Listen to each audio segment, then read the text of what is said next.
of the International Association of Chiefs of Police. Over the past year, I have had the honor to meet with the President several times.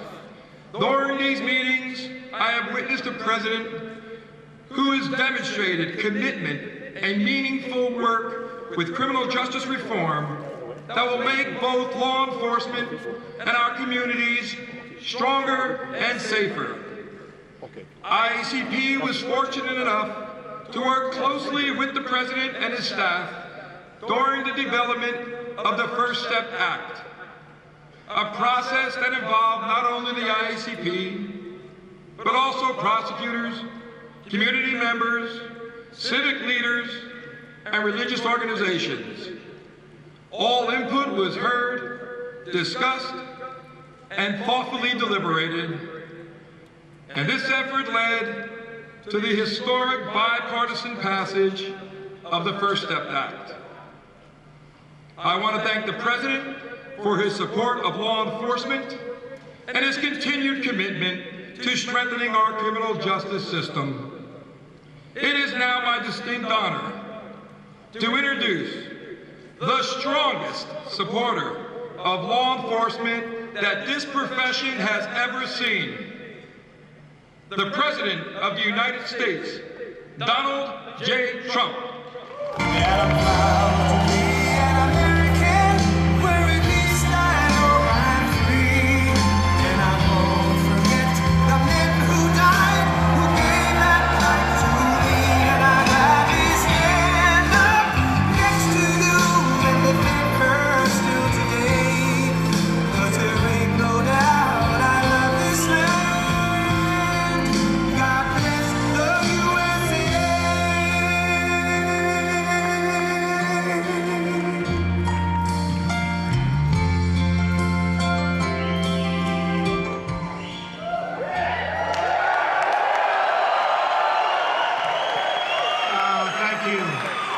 Thank you, Paul. Been my friend for a long time. But thank you for that introduction. That says it all. You can say very shortly, but I think there's nobody that's ever done more, certainly in the position of president for our great police, that it's an honor to be with you. And please sit down. Let's go have a good time. And Paul, I want to thank you for nearly 4 decades of exceptional service in the line of duty. I'm thrilled to be here at the 126th annual conference of the International Association of Chiefs of Police, joined by thousands of amazing law enforcement leaders, people that I know, people that I love, people that I respect, who defend our communities, chase down criminals, and keep America safe. You don't hear it enough. You do an incredible job. The people of this country know it.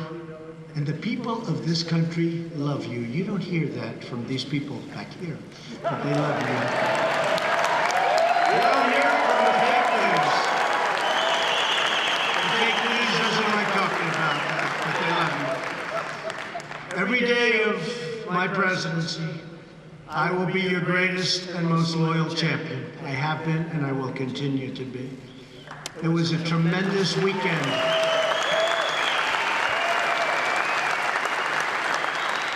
As you very well know, it was a tremendous weekend for our country. We killed ISIS leader al-Baghdadi. They've been looking for him for a long time. They've been looking for him for many years. He was a sick and depraved man, and now he's dead.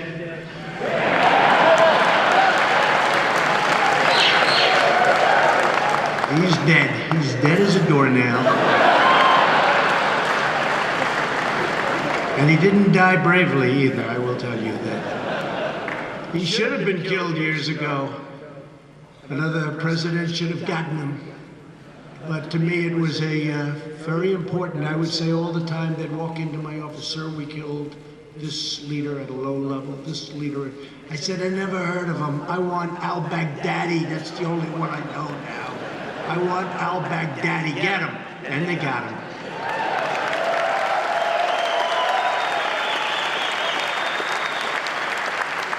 But he was big time. He built the ISIS caliphate. You hear about ISIS, that was him. It was once the physical size of the state of Ohio and had 7 million people, and it was growing big, big, big. And they had a problem. It started about 2.5 years ago.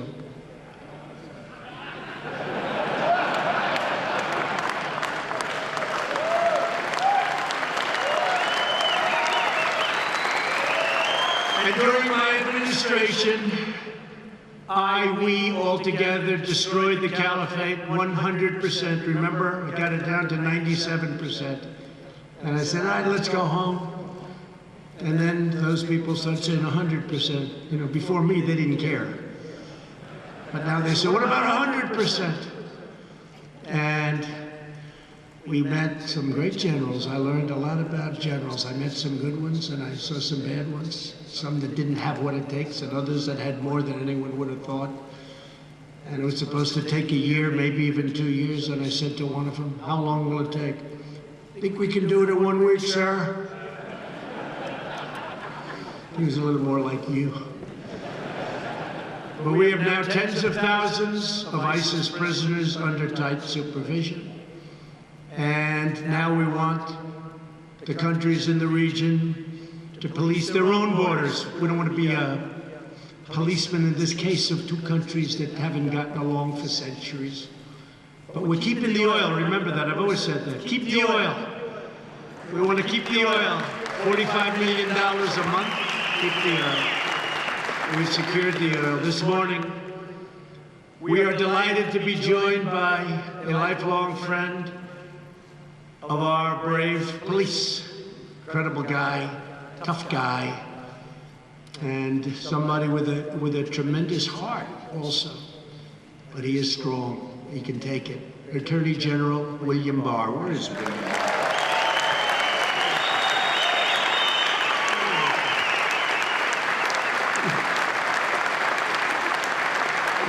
They're giving him the side angle of this. Yeah, thank you, Bill. Doing a great job. We're also glad to have with us representatives Rodney Debs, Mike Box, and Darren LaHood. These are warriors. Where are they? Where are they? The 3 of them. They're warriors for us, for all of us. The warriors. Thank you. They've done an incredible job. Thanks as well to the entire IACP board, and congratulations to your new incoming president, Chief Stephen Cass-Stevens. That's a nice name, I like that. Where's that name? Where is he?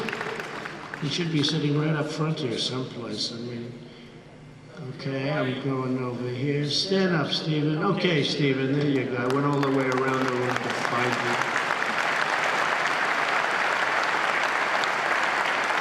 Thank you very much. Congratulations, incredible group.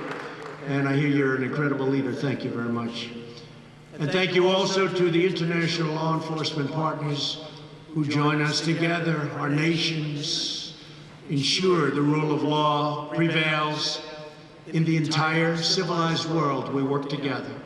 I also want to extend our immense appreciation to all of the law enforcement family members in the room. Please stand. The family members really make you folks work. I know how it all is. We're so proud of you. Family members, please stand.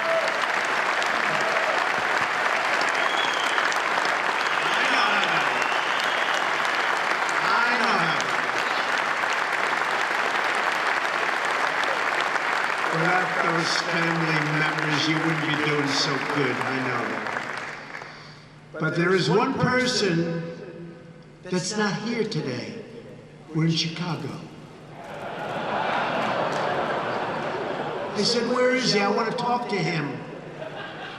In fact, more than anyone else, this person should be here because maybe he could learn something.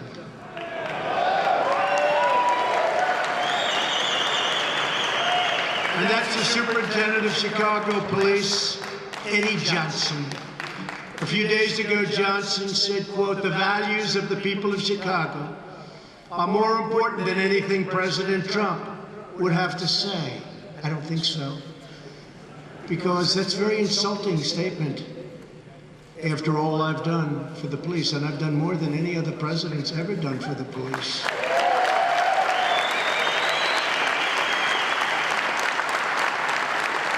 Over 100 years we can prove it, but probably from the beginning. And here's a man that could not bother to show up for a meeting of police chiefs, most respected people in the country, in his hometown, and with the President of the United States.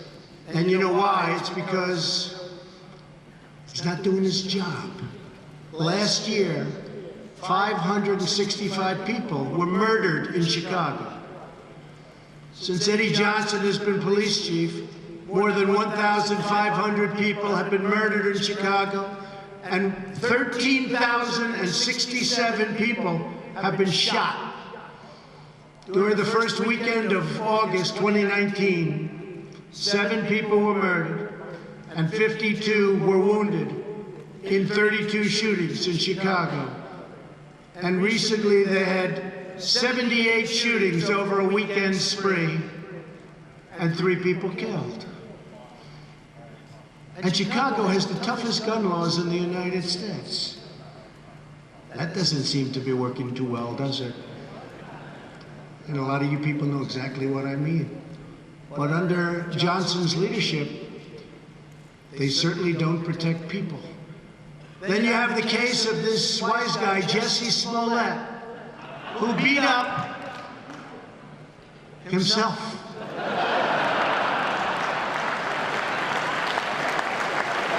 And he said MAGA country did it, MAGA country. Okay? He said MAGA, that's a hate crime.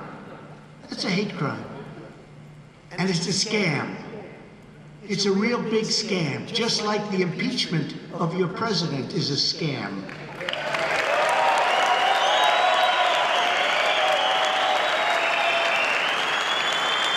And then you look what's going on.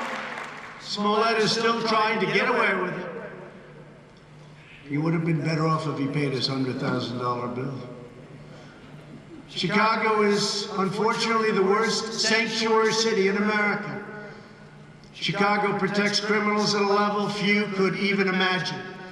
Last year in Cook County alone, ICE asked local law enforcement people to please, pretty please, we beg you, we'll do anything necessary to stop crime.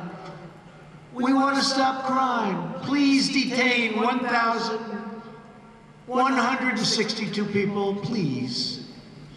But in each case, the detainer was denied. And Eddie Johnson wants to talk about values. No. People like Johnson put criminals and illegal aliens before the citizens of Chicago, and those are his values, and frankly, those values to me are a disgrace. I will never put the needs of illegal criminals before I put the needs of law-abiding citizens. It's very simple to me.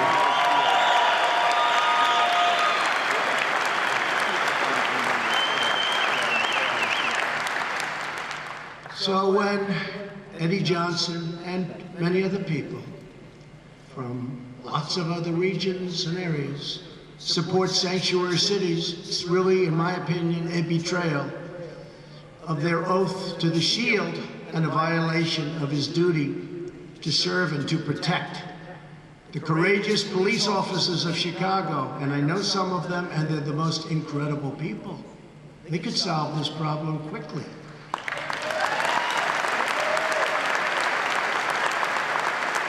It's embarrassing to us as a nation. All over the world, they're talking about Chicago.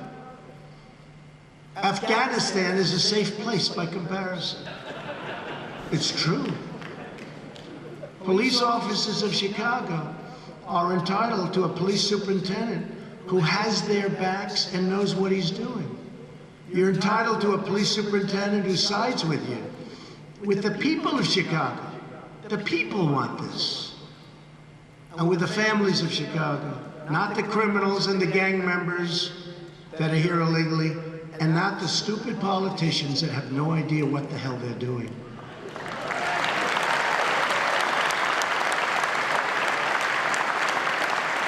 But I'm going to tell you a quick story, because it happened right here, and I was very impressed with a certain person, whoever that person may be. I'm sure that we could find him. But about 3 years ago, I was leaving Chicago, and I was accompanied by a massive motorcycle brigade of policemen. And to do that, they have to volunteer, because I guess most places say you have to volunteer. Well, I had a lot of volunteers, I'll tell you, hundreds and hundreds of them. Other candidates have none. It's almost like a free poll. And hundreds of them. Chicago is in the news a lot, just like it is now, because of all of the killings going on and all of the shooting and all of the horrible things happening. When I arrived at the airplane, the police officers asked whether or not it would be possible to have some pictures. And before I won the election, I could do that. I would do that routinely. Now I think Secret Service has a little bit of a problem. It was up to me, I'd do it. But it was just before, might have even been president-elect. It wasn't long ago. The leader of the brigade was this really powerful, strong-looking guy. Big, booming voice. And he was definitely the boss. Do we know what that means? He was the boss. Put your cycles over here. Come on, let's go. He's going to take a picture. Come on, let's go. Hurry up. Come on. And yet they all loved him. They love Vince Lombardi. They love Belichick, right? They love Coach Belichick. They love certain people. It's called respect. But he was very respectfully shouting at his men and, come on, let's go. And they were doing exactly as he said. He was the guy. Just as I'm boarding the plane, I asked this man, I had a lot of respect for him myself because I saw the way he was. He wasn't doing anything wrong, he was just the boss, who was a respected person. I said, excuse me, come here. What the hell is happening in Chicago? He said, it's very sad, sir, very, very sad. I hate to see what's going on. I love this city so much. I hate it. I asked him, what do you think the problem is? And he said, there's no leadership from the mayor, and there's none at the top of the police department. They're afraid to do anything. He said, we have great police, sir, the best in the country. And you all feel that about your own police, but he said that. He said, but we don't have the leadership at the top. It's so sad. I said, you're a tough guy. How long do you think it would take you to fix this killing problem in Chicago? He looked at me and said, one day, sir, these cops are great. They know all the bad guys, sir. They know exactly what to do. We could straighten it out so quickly that your head would spin. I left very impressed, whether it was 1 day, 1 week, or 1 month. There was no doubt he could have done it. And I actually told the story numerous times, and I actually sent his name in to somebody involved with Chicago. And that's the last time I ever heard of that man. He's probably got a good job someplace outside of a police force. I'm sorry to do that to you, but he's happy. He's happy. So he doesn't have to put up with the nonsense that you have to put up with. But I thought, there's a guy who could be your police superintendent and do a hell of a job. He'd straighten things out. So that was years ago, and I was just thinking about it. I just thought about it on the trip over. I said, you know, I'm going to Chicago, and I want to tell the story because it was, to me, a great story. Because you could fix this up so fast. Good leadership would be pretty easy to find. You have a lot of people right now in the department.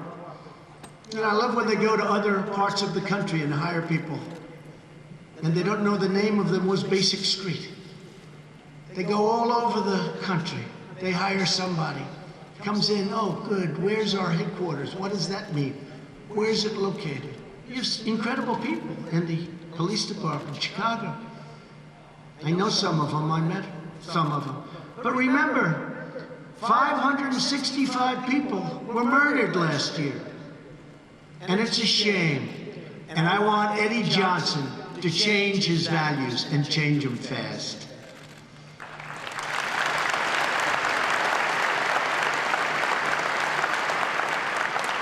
Today we're here to report on the outstanding progress we've made to combat violent crime and restore peace and safety to American cities.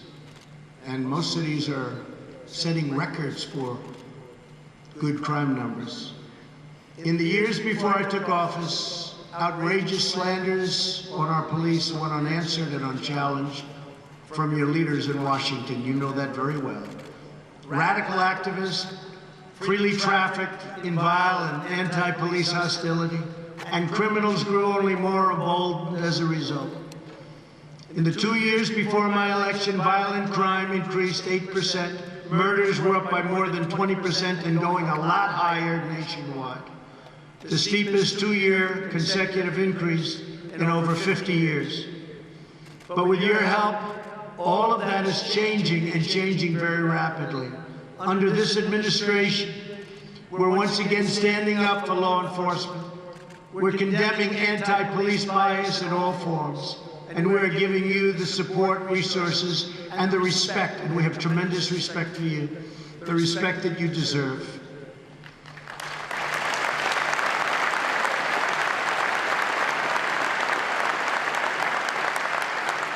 Together we have taken bold action to reverse the tide in violent crime.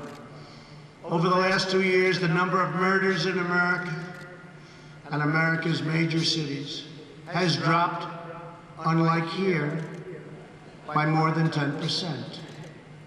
And if we ever took the Chicago numbers out of our total numbers, the numbers would be incredible.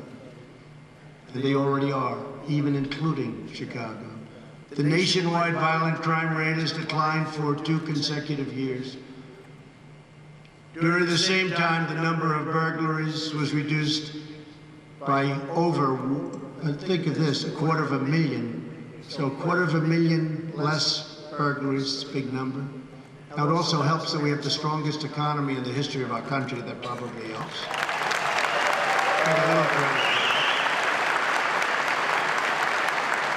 And it was just announced as I was getting off the plane that the S&P has hit an all-time high, the highest in the history of our country. And that's not for rich people, that's for everybody. That's for your 401ks.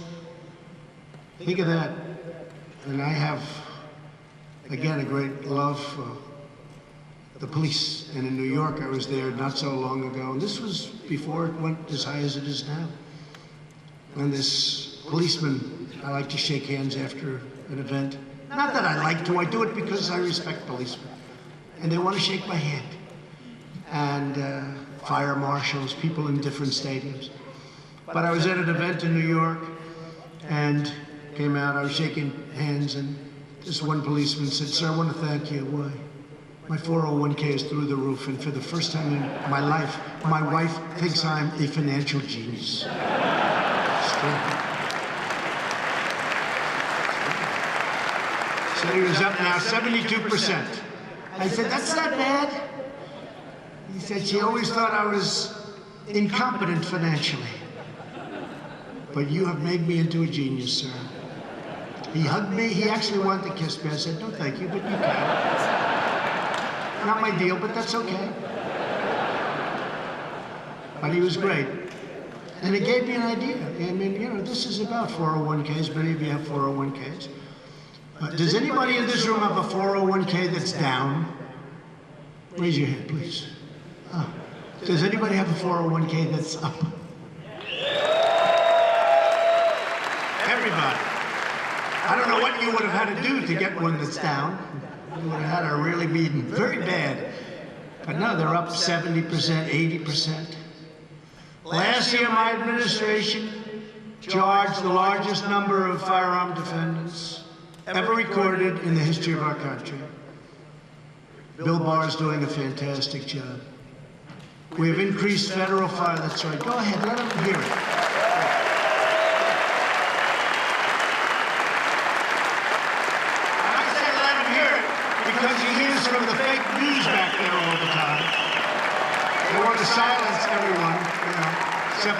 very strange opinions. We went with that, you wouldn't have a country very long. We've increased federal firearm prosecutions by 44% compared to the last 2 years of the previous administration. This is a record, a new record. 2 years ago, we relaunched and revitalized Project Safe Neighborhoods. Now, federal prosecutors are once again working closely with state and local law enforcement and all of the community leaders to marshal our resources, target crime in the most dangerous areas, and lock up violent offenders. In coming weeks, Attorney General Barr will announce a new crackdown on violent crime, which I think is so important, targeting gangs and drug traffickers in high-crime cities and dangerous rural areas.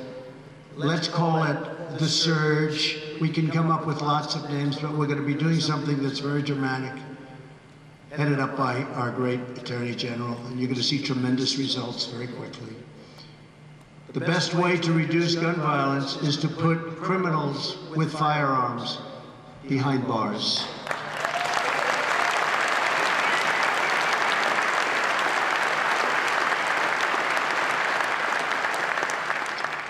And just so you understand, because I think there is no stronger protector than me, we will always protect our Second Amendment.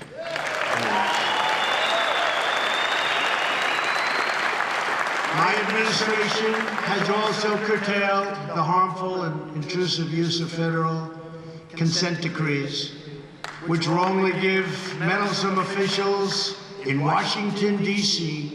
immense authority to tie down local police departments and make it very difficult to do their work. No longer will federal bureaucrats micromanage your local police, and we will work with, upon request, local police to help them, not to hinder them. And we're waiting for a call from Chicago, because there's no place that we would rather help than Chicago. To reduce people going back to prisons and to help nonviolent inmates successfully rejoin society. Last year, we passed historic bipartisan criminal justice reform. It's been very successful. They've been trying to get it passed for a long time. We had conservatives, super conservatives, very liberal people, Republicans, Democrats, we had a lot of people.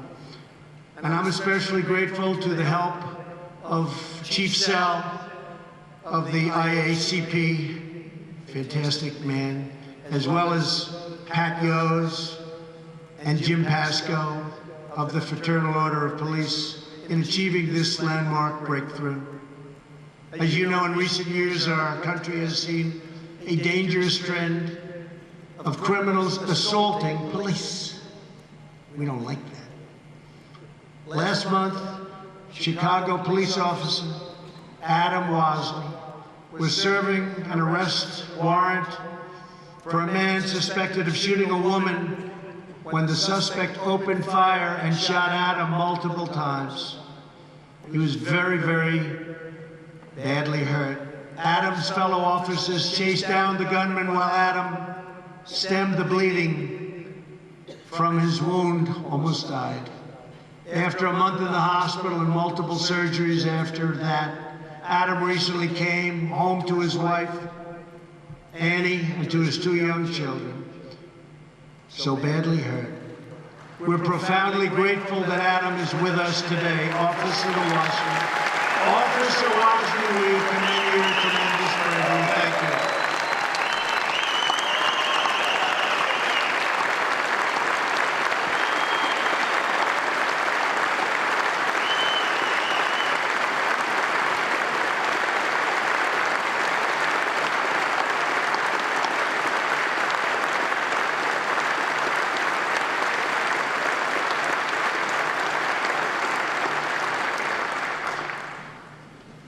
Thank you, Adam. You look good to me. You're very handsome. Had a face like that, I would have been president 10 years earlier. You're looking good, Adam. But an attack on law enforcement is an attack on all Americans. It's true. Thank you, Adam. And we believe that criminals who murder our police should get the death penalty.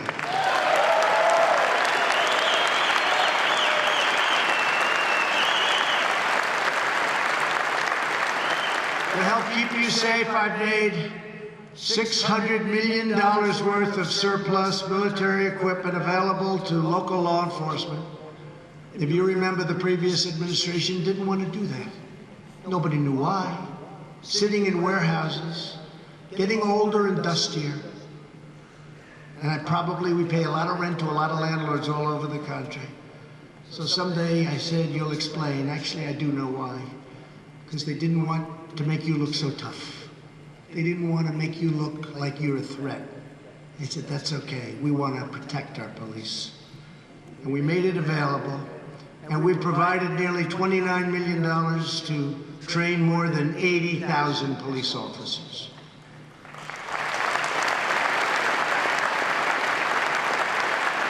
And my administration is also addressing the vile acts of mass violence. We've seen some incredible police officers doing some incredible work recently.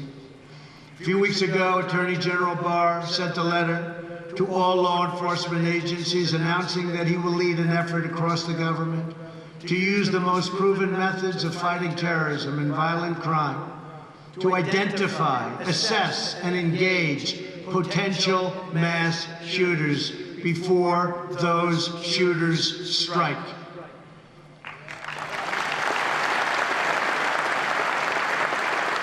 And last month, I was profoundly honored to award the Medal of Valor to the 6 police officers who brought down the mass shooter in Dayton, Ohio, in 29 seconds. I don't know how many people saw that, but I thought it was incredible.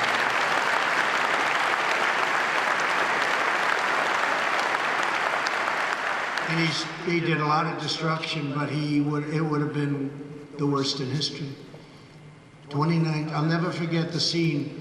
They showed 4 of them going down the street. There were 6 altogether, but it was on tape.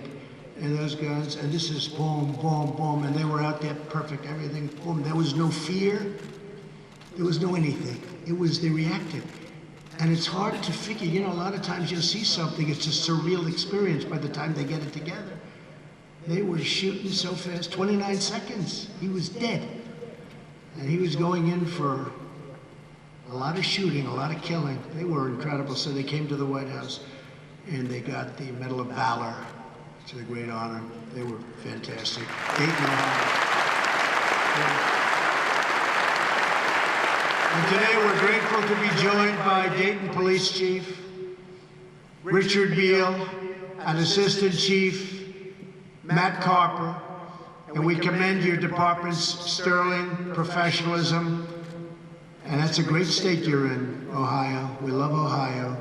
And what you did in Dayton and the way those police officers acted, and so quickly. Gentlemen, please stand. Please.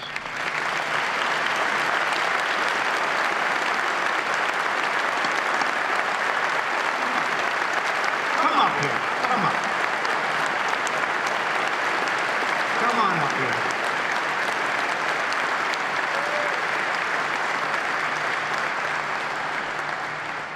You look pretty good, too, I have to say. You guys were unbelievable, you people. Say a couple of words, please.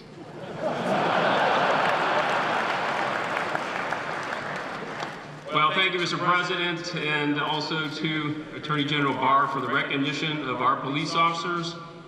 6 brave police officers that acted decisively, swiftly ending a mass shooting in Dayton, Ohio on August the 4th.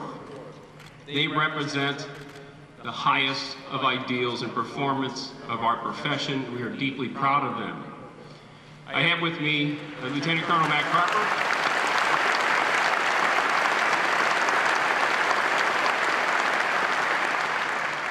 He was the acting police chief in my absence when I was in Washington, D.C. before I could return back to Dayton, Ohio, and he was the senior commander on the scene in those very early hours of August the 4th, helping to coordinate the response, the initial response of more than 100 police officers regionally to respond to that scene and perform the very vast duties that were required at that time.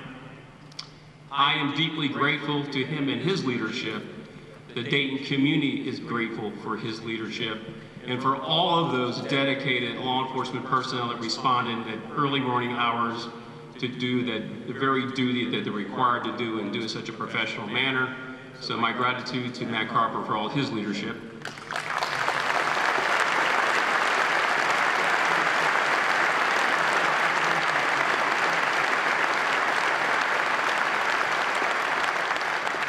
Great job. Today I'm proud to announce another historic action that we're taking to reduce violence in America. In a few moments, I will be signing an executive order to establish a new commission on law enforcement and the administration of justice. I'm trying to get this for a long time.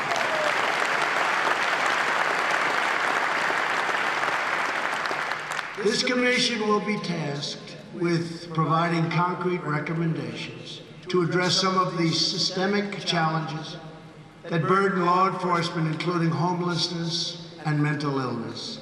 This includes supporting the ability of law enforcement officers to ensure troubled individuals receive the mental care they need. The commission will provide concrete recommendations, and it will study the best practices to recruit, retrain, hire, train, and provide for health, safety, and the well-being of law enforcement officers. We want to take care of our law enforcement officers.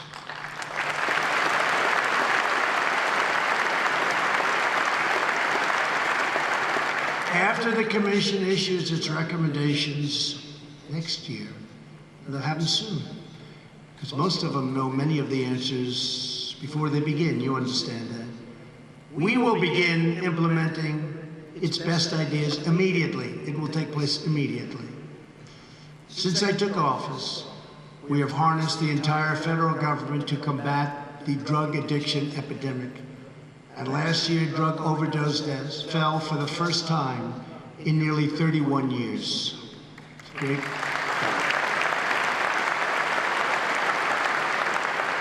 I want to thank Acting Drug Enforcement Administrator Uttam Dillon, who joins us today, and almost every person in this room for working together to end this horrible plague.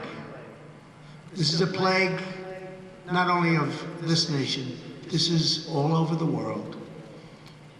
To stop the flow of deadly drugs into our communities, we're also taking dramatic action to secure our southern border. Illegal crossings are down 60% since May. And we are building the wall faster, bigger, better than ever even anticipated. It's going up now. And I want to thank our military. Our military has been great. The Army Corps of Engineers, all of the folks in the military have been fantastic, but that wall is going up at a rapid pace. And we'll have anywhere from 400 to 500 miles built by the end of next year. That'll have a tremendous impact. And as you know, the other side knows that, but I made one big mistake in the wall. I should have said, I do not want the wall, and they would have insisted that we build it. Big mistake. I should have said, I want no money to go to the wall, and they would have thrown money at it like you wouldn't believe. But our military came through, and it's going up great, and it's top of the line. Acting Commissioner of U.S. Customs and Border Protection, Mark Morgan, joins us today, and I want to thank Mark and all of the members of Border Patrol for the extraordinary work to defend our homeland and protect our nation. If Uttam is there and Mark, just come up here for a second. I want to show you. I don't want you to talk because I have to get out of here. First time ever. But you know what? Because it's you, I'll stay as long as you want me. Come on up. Come on. Come on. Two great people.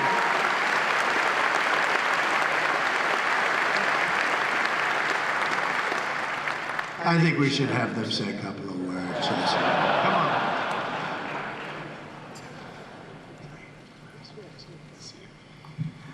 Mr. President, on behalf of the brave men and women of the Drug Enforcement Administration, who I am privileged to lead, thank you for your constant and incredible support of our mission, and thank you for your support of all of law enforcement. Thank you, sir.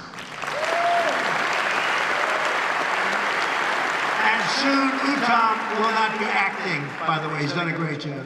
So he doesn't know this yet, but soon you will not be acting. Congratulations. Mark? So first of all, I just want to foot stomp that we will be building 450 miles of big, beautiful wall by the end of 2020. With every mile of wall that's being built, I promise you, it's not just the cities and towns on the border. I always say every town, every city, every state is a border town, a border city, and a border state. With every mile of wall that's being built, we are all safer because of it. Thank you, Mr. President. And just real quickly, I'd like to say that the Officer of the Year, Agent Morales, and all the other nominees, I think that they embody the law enforcement spirit. They represent who we are as a profession and what we stand for. That we get up every single day doing something greater than ourselves. And thank you to IACP and your leadership for everything that you do. And thank you to you, the leaders of law enforcement, for supporting and doing what you do best, supporting the men and women who get up every single day, put the badge on their chest, and safeguard this country. Thank you for what you do.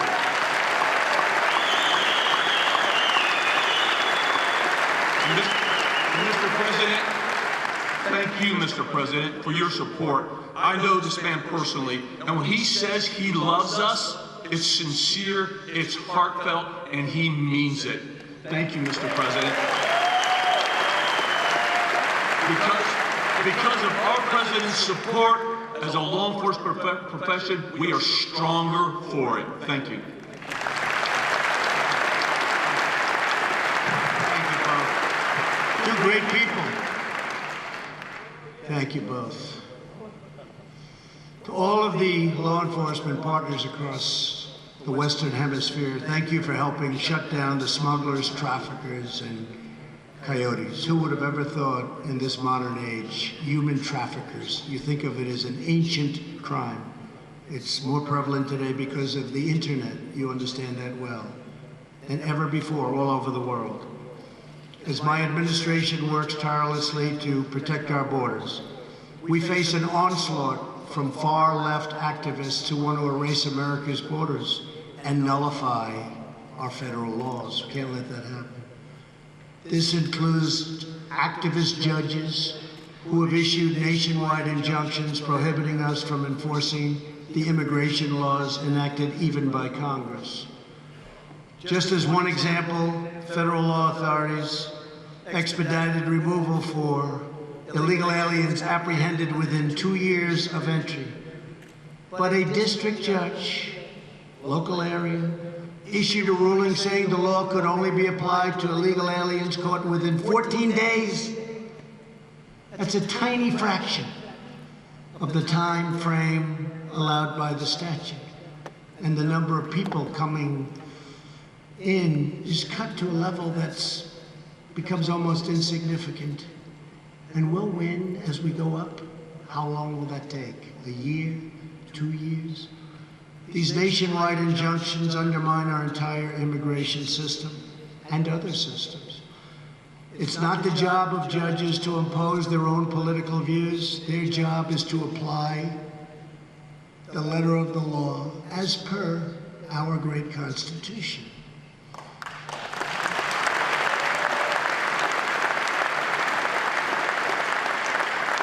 That is why I have already had appointed and approved 158 brand new federal judges and Court of Appeals judges who are committed to upholding the laws and the Constitution as written. We should soon be up to 182. We're way over record territory. Nobody's seen anything like it. I want to thank you, President Obama, for giving me 142 open judges. How you allowed that to happen is beyond me. beyond me. Thank you, President Obama, very much. Everybody in this room thanks you. We'll have 182 very shortly. In cities such as Philadelphia, Boston, and here in Chicago, we have also seen a growing number of radical politicians and prosecutors who refuse to enforce the law. You've heard about that. For example, local prosecutors have declared that they will not charge certain offenders, including many theft and drug crime offenders. They just won't charge them. This is a fundamental violation of their sworn duty. The most dangerous and shameful attacks on the rule of law comes from and in the form of sanctuary cities.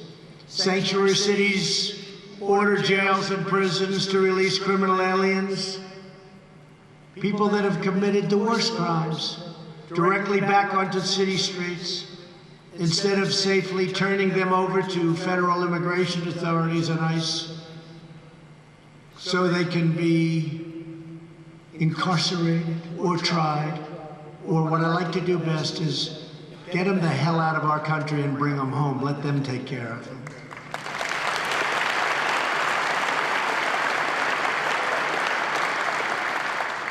As you know, countries love sending their worst to us because they don't have to bother with them, they don't have to jail them. Let the United States do it. Well, we've been very tough on that, as you've probably heard over the last couple of years. Thousands of removable criminal aliens are set free into U.S. communities every single year because of these policies, terrorizing the public and menacing the peace. Inconceivable that somebody would want it. And a lot of elections are being lost because of sanctuary cities, because people don't want it. We just won 2 in the great state of North Carolina. 2 House seats. And they were won by big margins. And I helped. I was very happy about that. The only problem is they don't want to write about it. If I lose, it's the greatest catastrophe in the history of our country. If I win, they pack up their cameras and they leave. They don't want to talk about it. Let's not talk about what happened in Louisiana with the governor's race. Let's not talk about the fact that we picked up 2 Senate seats in 18. We picked up 2. We went from 51 to 53. Nobody knows that. They don't talk about these things, but we talk about them. And hopefully we talk loudly enough so people understand what's going on and how well we're doing. Last year alone, here in Illinois, local officials blocked ICE detainees for illegal aliens responsible for hundreds of offenses, including homicide, trafficking deadly drugs, trafficking humans, robbery, and sexual assault. Just a few weeks ago, near Seattle, Washington, a county jail released an illegal alien, MS-13 gang member, the worst, who they previously refused to hand over to ICE. And by the way, ICE, they're heroes, they're patriots, they're tough, they're strong, they're great. Who would do that job? Who would do that job? These are warriors, and they love our country, by the way. This man went on to murder a 16-year-old boy with a baseball bat who didn't do anything. He's a young child who was on his way to a beautiful future. He didn't do anything. He murdered him with a bat.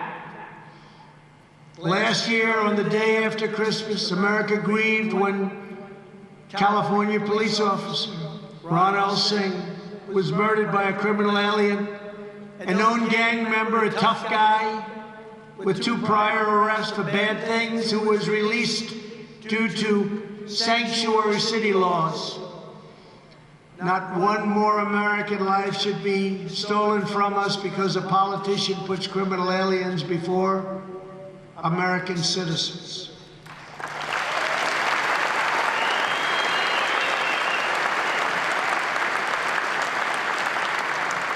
So they want open borders. Everybody come in, come on in. They want open borders and they want sanctuary cities. Forget politics. But you tell me that's good politics? I don't think so. I think you'll find that out.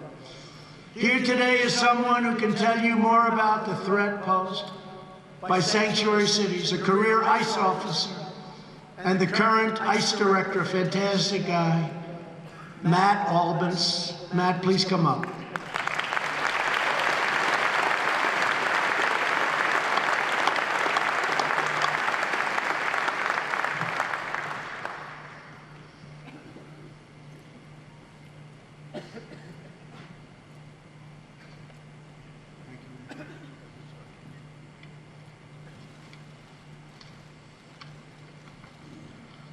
Thank you, Mr. President, for giving me this opportunity to address our partners in law enforcement.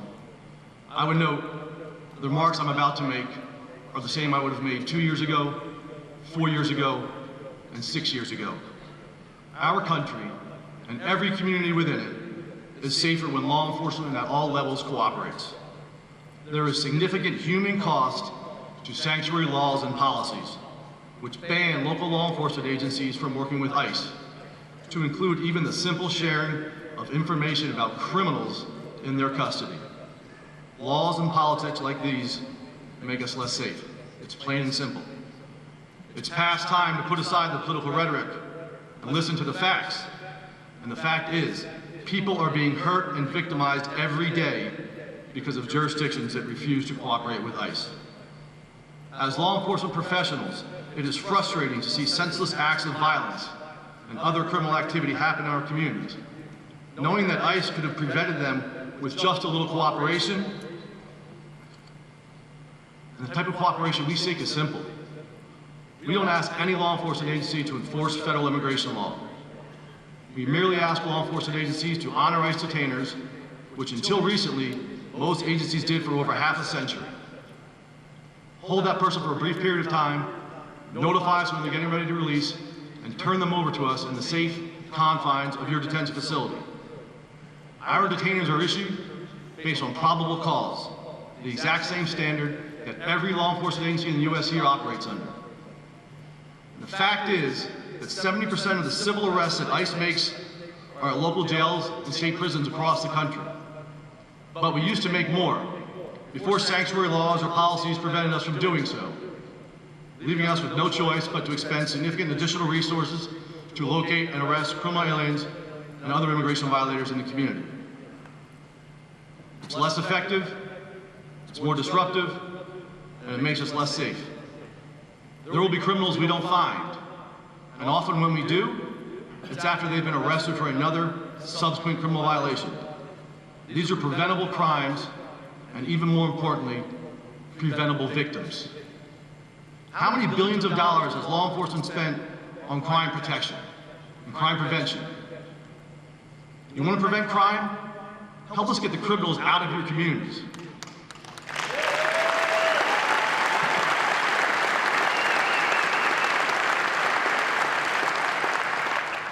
You want to stop gun violence? Get the criminals perpetrating that violence out of your communities. Last year, ICE arrested 11,000 people with weapons violations, and those are gone from the country now.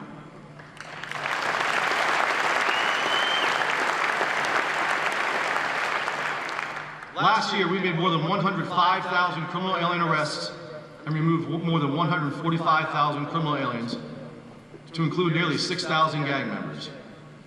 This year, ICE's Homeland Security Investigations, with whom many of you work side by side, and we appreciate that partnership and cooperation, made nearly 37,000 criminal arrests, another record year.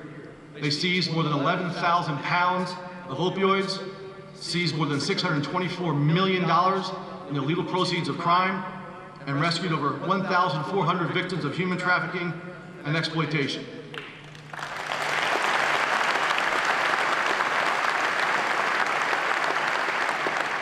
We have many of HSI special agents in charge and headquarters leadership here with us today, and I'm honored to have the privilege of representing them and the tremendous work that their special agents, their analysts, our attorneys, their task force officers, and support personnel do on behalf of this country. As a career law enforcement officer, I'm imploring all the state and local officers in this room to work with us. find a way to partner with us for the sake of our communities that we have all sworn to protect, and for the sake of our country. And for those that already do, thank you. You will have every ounce of support from ICE that we can provide. The truth of the matter, and one which every person in this room knows, every community and every cop is safer when law enforcement works together. Thank you. Thank you, Matt. You did a great job. I mean, honestly, I didn't know he was going to make a speech when I invited him up. Hey, but it was a good speech, man. I didn't know. I said, wait a minute, that's 5 pages he's got there. Yeah, it's a good 5 pages. And thank you very much, Matt. You're doing a fantastic job. And we brought out thousands of MS-13 gang members, thousands. We take them out, and we focus on the bad ones. We focus on the worst of the people. I mean, you have people coming in, and you have some really bad ones coming in, and we focus on them. But we've taken out thousands of MS-13 gang members. Our police put their lives on the front line for us every day, and you deserve the absolute support of your elected leaders. My administration will always protect those who protect us. Here with us today are 3 of those heroes who were nominated for the IACP Police Officer of the Year Award. Nick Grivda, Thomas Thompson, and Jonathan Morales, 3 great people.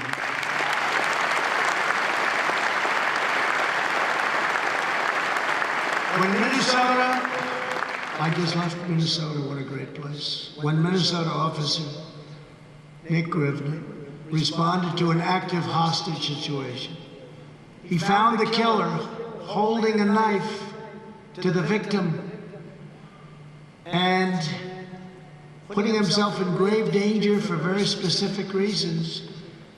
He decided to fire a single shot and took out the murderer. He's received tremendous praise, and it was a very brave thing to do, very specific reason. Officer Grivda, please come forward. Please come up. Thank you. Say a few words. Thank you.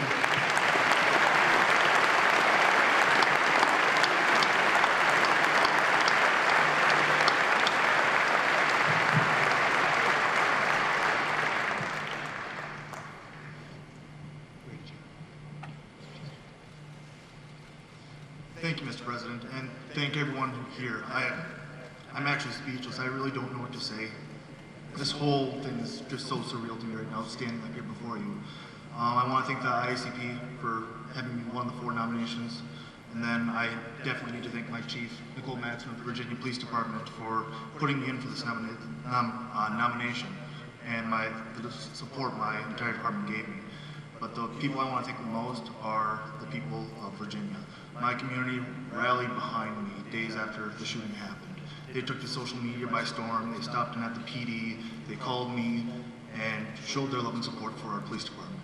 And I'm very humbled and honored to be working for this department and in a community that supports their police department that much. Thank you, guys.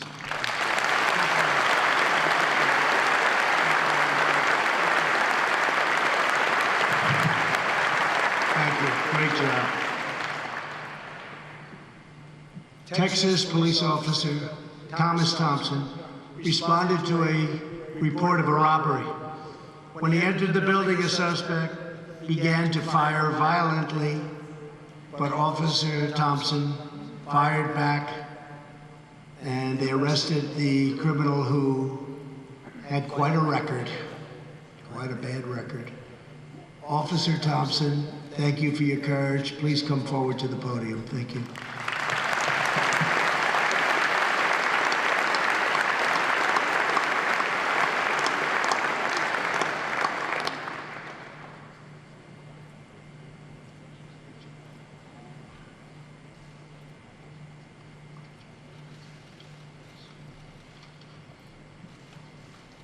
I feel incredibly honored to be here and to be recognized for what is essentially just a story of me just doing my job.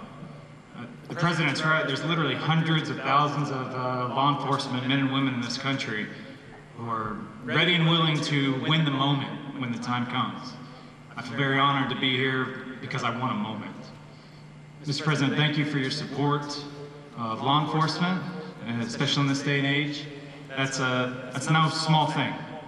It matters, so thank you. Thank you to the Lubbock.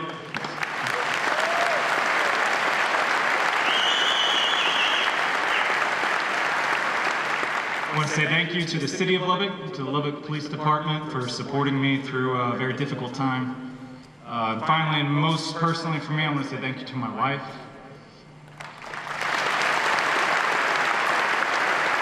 You're my rock, and you're my best friend. I love you. Thank you.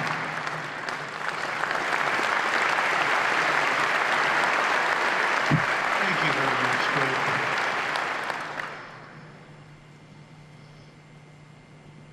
Finally, we are very proud to have with us the hero who was just recently announced as the 2019 Officer of the Year, Border Patrol Agent Jonathan Morales.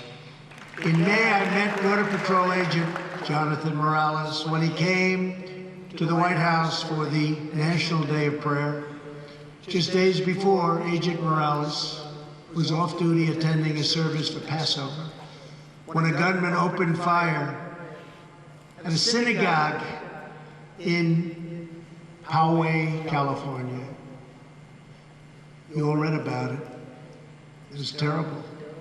Without hesitation, Agent Morales raced towards the shooter and began firing back, driving the gunman away from civilians. Agent Morales' swift and selfless action helped save many, many lives. That was terrible. I just want to say it's great to meet you a second time, Agent Morales, and your courage and strength is really appreciated and so respected by the entire nation. Would you please come forward?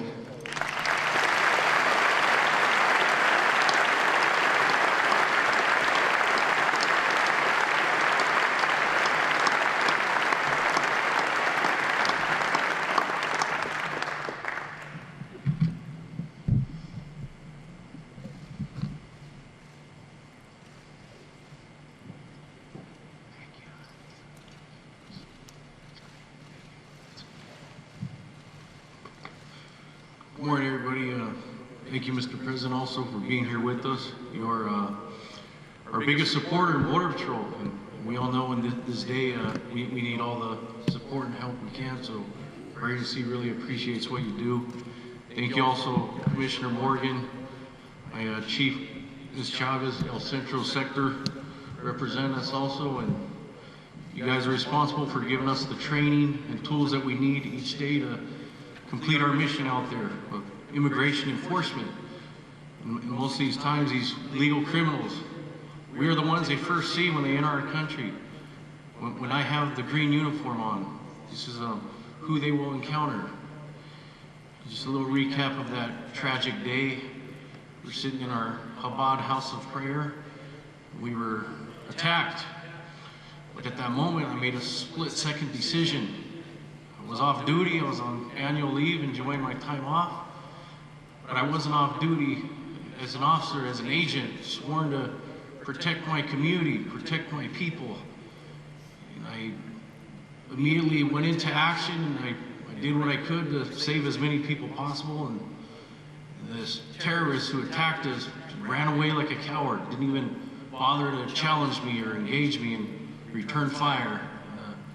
I'm grateful to Hashem, and also on behalf of Rabbi Goldstein and the Chabad Poway community, they thank you also for your support and love for our community also, so thank you. And all my fellow officers out there, always be safe. Remember, can't be complacent even on our off duty, because that's when it always happens, when we least expect it. So always be safe out there, and we never are off duty. When we take the uniform off, our mindset, we're still prepared for worst case scenario. Thank you all.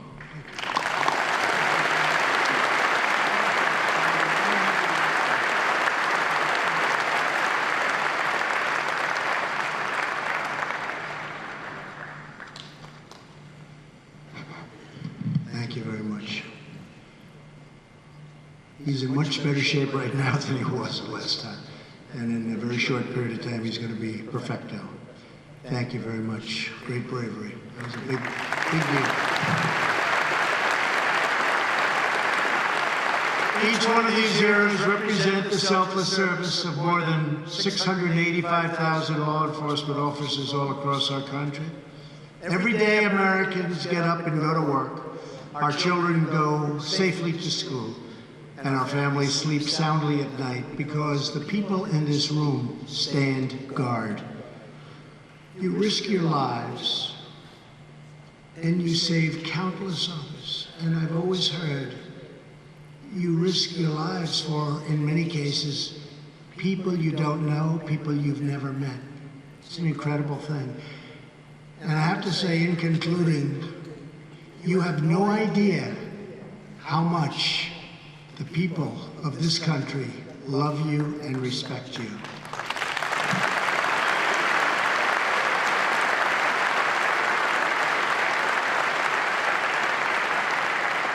The sight of your badge strikes fear into the hearts of criminals and pride into the hearts of our citizens. When children hear the sirens of your patrol cars, they race to catch a glimpse because they know that you are the heroes of the streets. And in many cases, they know that's really what they want to do someday. That's what they want to be. That's what they want to do. They want to be a police officer. They see it. Out of love for our neighbors, care for our communities, and commitment to our country, we will shield peace-loving, law-abiding Americans from anyone and everyone who would do them harm. We will keep our streets secure, our cities guarded, and our loved ones safe. We will fight violent crime, uphold the peace, enforce the law, and with God as our witness, we will proudly serve, protect, and defend the citizens of the United States. To all of the terrific law enforcement officers here today, thank you for your unwavering courage and your unbreakable devotion. Today and every day, I vow to stand proudly, loyally, and faithfully with the incredible men and women in blue. Now I would like to invite the Attorney General of the United States and the IACP and FOP leadership to join me on stage while I sign our new Commission on Law Enforcement. God bless you, and God bless our great law enforcement, our police officers. God bless our military, and God bless America. Thank you all very much. Thank you.